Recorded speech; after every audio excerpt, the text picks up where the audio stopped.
Guys, don't forget that I will be going live tonight with On the Warpath on my channel for our weekly Redskins or Washington football team live stream. Come through with your questions. We have a lot of topics to talk about. I promise you guys don't want to miss it. So make sure you guys come through tonight at 6:15 p.m. like we do every week. Enjoy the video. YouTube, what's going on? It's Juan Gotti here with another video, and in today's video we have some more Washington football news. But before we get into today's video, make sure you guys go down below, leave a like on this video, subscribe if you're new, and turn on post notifications so you get notified when I upload a video about the NFL, or in this case our Washington football team. And let's get straight into today's video. So as you can see by the title, in today's video I'll be talking about, can Reuben Foster and Darius Guice be legitimate chances to win NFL Comeback Player of the Year? And the reason why I picked those two is specifically because we know how dominant these players are when on the field. And I wanted to do something as far as the Redskins or the Washington football team related. I want to pick some players from the team that could possibly win Comeback Player of the Year. Is it likely? We don't know. But those two players stood out to me the most. So without further ado, let's get straight into today's video.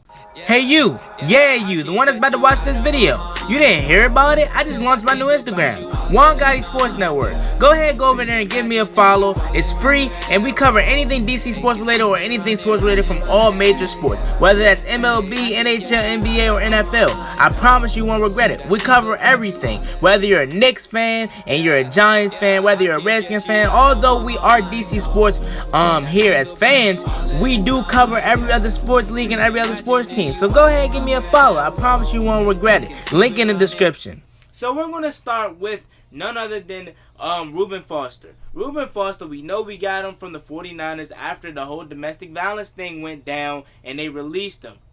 We picked him up. Then I think the first day of minicamp, he tears his ACL. So Reuben Foster doesn't have that many years under his belt. As I pull up his Pro Football Focus page, he only has 2 years down as far as the NFL goes, 2017 and 2018. 2019, we know when he got here, he got hurt. I really believe that Reuben Foster could possibly win a Comeback Player of the Year, honestly, just because of how dominant we know he can be and just him having a horrific injury. And I know some people may say, why are you not throwing Alex Smith in there? Alex Smith could really be another person that could possibly win NFL Comeback Player of the Year, but I just don't see him starting over Dwayne Haskins. Now, if he does start over Dwayne Haskins, then I could see that possibly. So we're going to talk a little bit about Alex Smith too. But starting off with Reuben Foster only has 2 years under his belt, 2017 to 2018. In these 2 years, he played combined games of 16 games. So in 2017, he played 10 games, and in 2018, he played 6. So he must have been hurt for those games, or I think in 2018, he possibly could have been suspended. So let's take a look at Reuben Foster's stats. He had 0 sacks in 2017, 72 combined tackles, 59 solo tackles, and 13 assist tackles, and 7 tackles for loss. He had 5 QB hits. In 2018, he played in 6 games, like I said, and started all 6. But like I said, I think that he either was hurt or he either got suspended. So in 2016, or 18 rather, he put in 29 combined tackles, 25 solo tackles, and 4 assist tackles, and 3 tackles for loss, and 2 QB hits. So considering the fact that he played only 6 games in 2018, and he put up quite a bit of numbers, that is really good for a person that didn't get to play a majority of the season. I wouldn't even say he played, what 1/4 of the season before actually either getting suspended or getting hurt. That is really good, honestly. So Reuben Foster, I could really see him possibly winning Comeback Player of the Year because he could really be dominant. Now that he has his Alabama crew with him, I really want to see him be on the field with Sean Deion Hamilton, because like I urge you guys, and shout out to Taylor, he's one of the guys that's in the group chat with us and in Oliver's group chat. He's always just like me when we talk about the Alabama Sean Deion and Reuben Foster connection.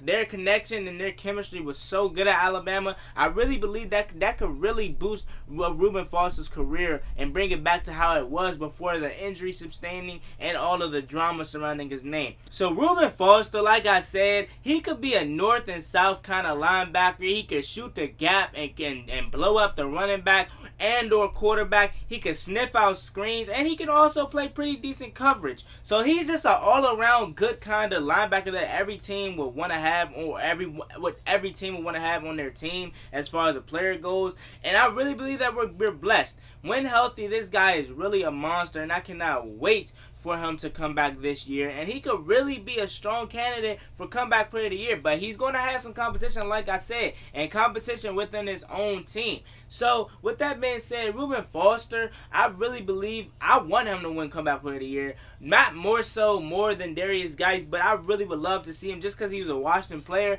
And then on top of that, we know a horrific injury like he sustained is really crazy, and just to see him battle back from that to where he is now, from getting stem cell surgery to now what he's doing, I cannot wait to see what he has in store for 2020. Reuben Foster, he's just that kind of guy that has that dog in him, man. You know what I'm saying? Not too many players have that dog in them anymore. You know what I'm saying? A lot of players are just doing it for the money just because they're getting paid so much nowadays. It's not like how it used to be back then when players weren't getting paid that much money, but they just loved playing football just because it was football. You know what I'm saying? And they enjoyed playing football. A lot of people don't have that same fight and dog in them, but Reuben Foster is very few of the little people left of that crew that still plays football for football.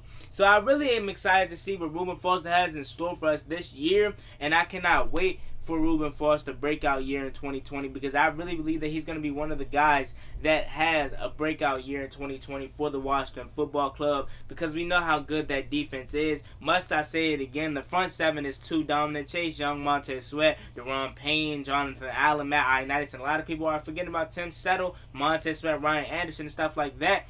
So with that back end, Cole Holcomb, Thomas Davis, we have a good mix of young guys and veterans with the Thomas Davis signing, the John Bostic re-signing, Cole Holcomb, now Reuben Foster. I'm forgetting a lot of people. Josh Harvey Clemens, if he makes the roster. Sean Dion. Our linebacker room is just so loaded that we are going to be good. And I really believe that Reuben Foster, if not him being the starter, I could really see it being either Cole Holcomb, because I really don't want Thomas Davis to start, because I want to, you know, if we're going to go young, go young. If we're going to bring I meant to say Thomas Davis, not Reuben Foster. My bad. Reuben Foster so he can just show the guys the way, that's cool. But if you want to put him out there, maybe some plays. But I'm a fan of just keeping him on the sideline, letting them show the young guys what to do in practice and maybe during game situations. But let the young guys play, you know what I'm saying? So with that being said, we're going to move on to the next player that I have on my list. And the next player is none other than running back Darius Guice. We know since he came in the league, he's been injury prone a lot. And I know he gets mad when we call him injury prone, but it's true. Last year, he made a video, not directed to us fans and specifically, but just people that have been calling him injury prone after he tore his ACL before 2019 season started. He said, do you know what injury prone means? Is when you have the same injury multiple times. And he said, I only had one big injury ever in my career. So, I mean, I guess we can't call him injury prone, but then again, we can. So, Darius Guice, 2018 when we drafted him, he got hurt and he tore his ACL. That was I think it was the first game, preseason game versus the Patriots. He tore his ACL, and it was a massive run. Then 2019, when he comes back, week 1 versus Philly, he gets hurt again. And I don't think he was never the same. You know what I'm saying? He got hurt against Philly, came back, I think, against Green Bay, and got hurt again that game. I don't know if it was Green Bay specifically where he came back, but I know he came back, and Green Bay he got hurt again. But the Panthers game and a lot of other games have really showed why Darius Guice could be a comeback player of the year winner or nominee, because we know how dangerous he is. When Darius Guice is healthy, he can easily be a top player or top running back in this league, right up there with the Ezekiel Elliott, Saquon Barkley, Nick Chubbs, and Christian McCaffrey's. But he has to stay healthy. If he stays healthy, I really can see him being the comeback player of the year, and that is really good for Darius Guice, because like I'm telling you guys, you guys know, Darius Guice is really a dog. He just like Reuben Foster, he has that dog in him. He plays rough, you know what I'm saying? He'll bulldoze through you. Not the fastest guy, but he's one of the running backs that initiates the contact. Now you might be saying that's not good long-term longevity as the running back position, but it's good in the short term. And what I mean by that is, you look at guys like Barry Sanders, who didn't play a very long time but had a meaningful impact on the NFL and his career. Not saying Darius Guice is going going to end up like a Barry Sanders, but I'm just saying he has that potential in a way because he's not going to play long in a way, but he's going to admit in the short time that he does play, he's going to make it an impact. Because you know what I'm saying? The running back position, you don't really last that long in the NFL just because you're getting so banged up and beat up every single play, whether you're running, trying to get tackled, or you're blocking 300-pounders trying to stop them from sacking your quarterback. At the running back position, you're always getting beat up. So you don't really last long. And shout out to the guys like the Adrian Petersons and the Frank Gores of the world who are lasting long and showing that you can do it, that it's possible, but it's just not rare for it to happen. So Darius Guice, I really could see him being a comeback player of the year, and I really hope he is. That is my pick, honestly. If we had to go team by team, who would you have to put out there on the line for, team by team? Who is your team's comeback player of the year nominee? I would have to, or candidate rather, I would go with Darius Guice, just because we know how good he is, and if he can stay healthy, and if God can just be with him the whole season, we know how healthy, or we know how good he can be when healthy. Now, the last person I wanted to talk about was Alex Smith, and I talked about him briefly. I said if he does start, although I don't think that's going to happen, and I don't want him to start because that's just going to mess up the effect of Dwayne Haskins, or the growth of Dwayne Haskins. And for the people that are saying start him now, you guys are thinking for the now. And what I mean by that, you guys are thinking in the moment. You guys are not thinking down the road of, I would say, 3 years from now, where we could possibly be contending for a Super Bowl. Instead, you guys want to compete for a Super Bowl now, which I can't fault you for, but you want to compete for a Super Bowl now, have a 1-year miracle run, and then the following year, Alex Smith opts out or whatever, we cut him, or he just retires after, let's just say he wins the Super Bowl or whatever. He opts out, whatever, and then we don't have him no more, and then we're back downhill like a Jacksonville Jaguars. The Jacksonville Jaguars 2017 are a perfect example. They went to the AFC Championship, and then they haven't been junked since then. So we don't want to have that here. I'm not a fan of having that here. I'm a fan of, suffering now, but then 3 years from now, we could beat teams like the Chiefs. We could beat teams like the Chiefs, the 49ers, the Ravens, the Seahawks, teams that are always in the mix for the Super Bowls every year, but you guys want to stick it out and let Alex Smith start for this 1 year and possibly have a miracle run. Please tell me, what did Alex Smith do that was so amazing? 6-3, yeah, I get it, but you guys don't know how that season would have planned out. Let Dwayne Haskins prove himself this year, and then we could possibly be competing for the Super Bowls every year like the Chiefs, Seahawks, and Ravens on multiple years, instead of having one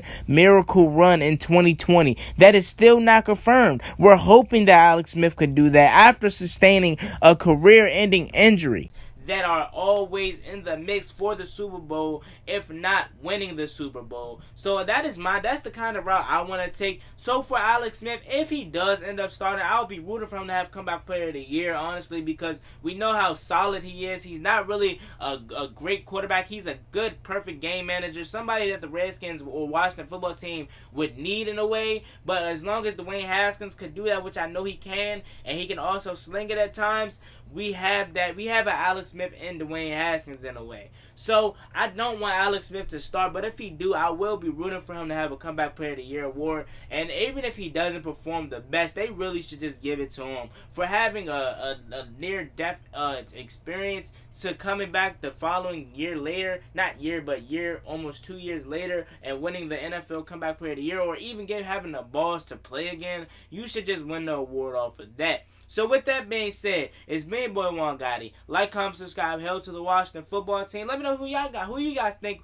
will win comeback player of the year? Do you think I'm missing somebody? If so, let me know down below, and let's talk about it. As always, me, boy Juan Gotti. Like, comment, subscribe, hail to the Washington football team. I'm out. Peace.